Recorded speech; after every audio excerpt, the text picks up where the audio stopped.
పిక్స్లో ఉన్నాయే. వాడు కూడా ఉంటే బాగుంటుండే, అయినా వాడి ఇక్కడ ఏం చేస్తారులే. ఇలా అయినా మన ప్రాజెక్ట్ అయింది. సెట్ అవుతుందంట వారా చిట్టు, రే సంపత్, క్లాస్కి వెళ్దాం దారా. అరే చింటూ, రే ప్రణీత్, ఎవడు రావాడు? హలో ఎవరు?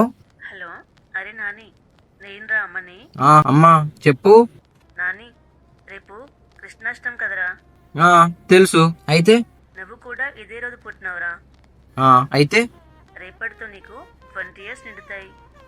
అది నువ్వు ఒకరిని కలవాలిరా. ఏంది కలిసేది? అరే, నాకు రేపు మస్తు పనులున్నాయి. కృష్ణాష్టమి. నువ్వు వెళ్తావా, నన్ను రమ్మంటావా? ఏంది మమ్మీ, ఎప్పుడు ఇంత చేస్తావు నువ్వు? సరే పోతా పో. అరే ప్లాన్ క్యాన్సిల్ అయిందిరా, నువ్వు అని ఫాలోగా.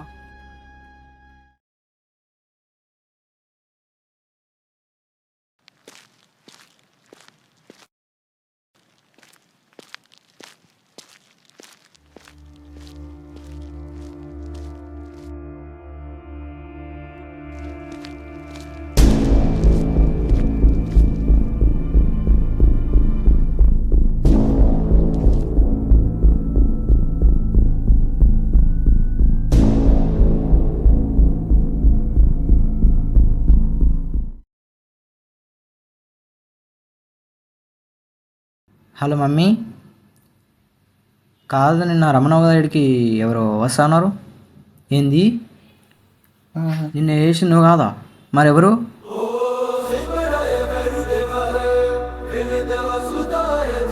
ఎవరు బ్రో నువ్వు? నా పేరు వైనతియ. ఏదో తేడా కొడుతుంది బ్రో, అమ్మని అమ్మ, వీడి పేరే కాదు, వీడు కూడా తేడా. చీ బ్రో. నీ ప్రాబ్లం ఏంటో తెలుసు. ఈ మనుషులకి నీ ప్రాబ్లం అర్థం కాదు. నీ కళ తెలుసు, దాని సొల్యూషన్ తెలుసు. విహాన్ నీ పుట్టుక యాదృచ్ఛితం కాదు. అది ఒక కథ. శ్రీ మహావిష్ణువు కూర్మ రూపం ధరించిన కథ.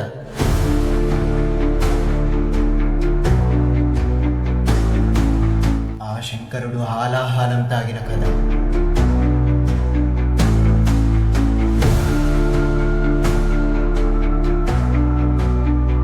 దేవతలు దానవులు ఒక్కటే అమృతం కోసం మందార పర్వతాన్ని చిలికిన క్షీర సాగర మదనం కథ. అమృతం సాధించిన అనంతరం దేవతలు దాన్ని సమానంగా పంచుకున్నారు. కానీ కొంత అమృతం కలశంలో మిగిలిపోయింది. ఈ అమృతాన్ని కాపాడడం దేవతలకు కష్టంగా మారింది. ఎందుకంటే అసురులు దాన్ని దొంగలించడానికి సిద్ధమయ్యారు. దేవతలు సహాయాన్ని కోరి శ్రీ మహావిష్ణువు దగ్గరికి చేరుకున్నారు.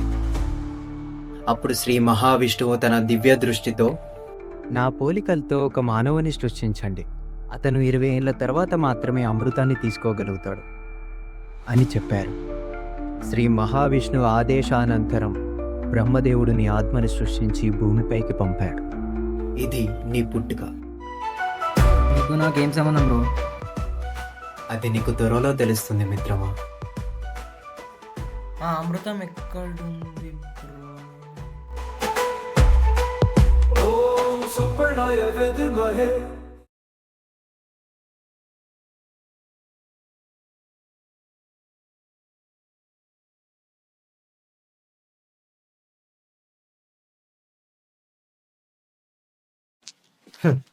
నేనేందో అమృతం ఏందో.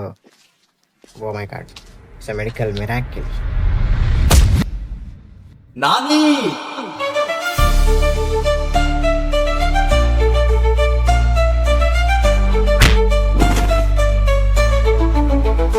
పతనం కాదు నాని, ప్రారంభం శ్రీకృష్ణ. రే నాని,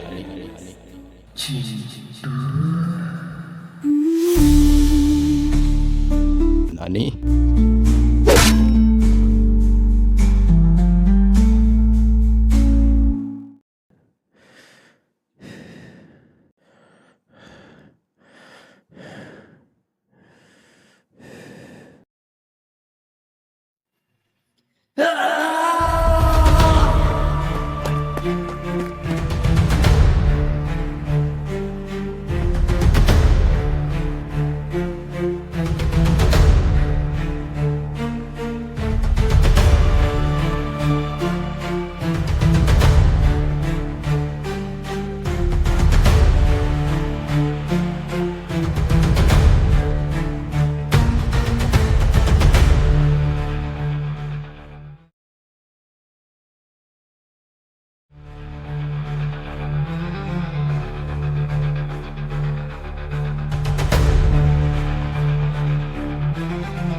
తన నిరంత నిశ్చల దీక్షాతపం ఫలించగా హనుమరుధిరమణి సాగర గర్భం చాడవీడనుందా ఘన మహామహిత ఘన మహిమాన్విత విద్యుల్లతా సముజ్వల సహస్రకర కిరణాలతో ఇతనిని తన దరికాకర్షిస్తోందా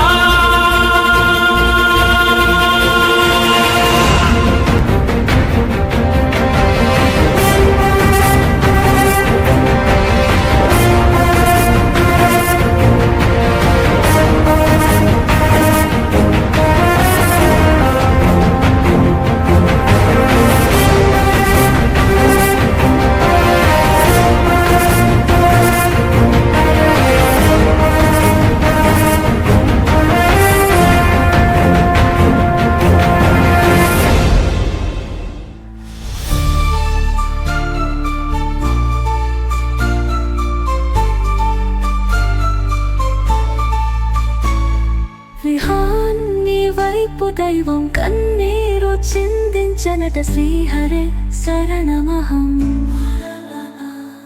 శ్వాసలు హీనమై నీడలు తోడైనవి ధర్మస్య విజయ సత్యస్య బలం చూడని బలం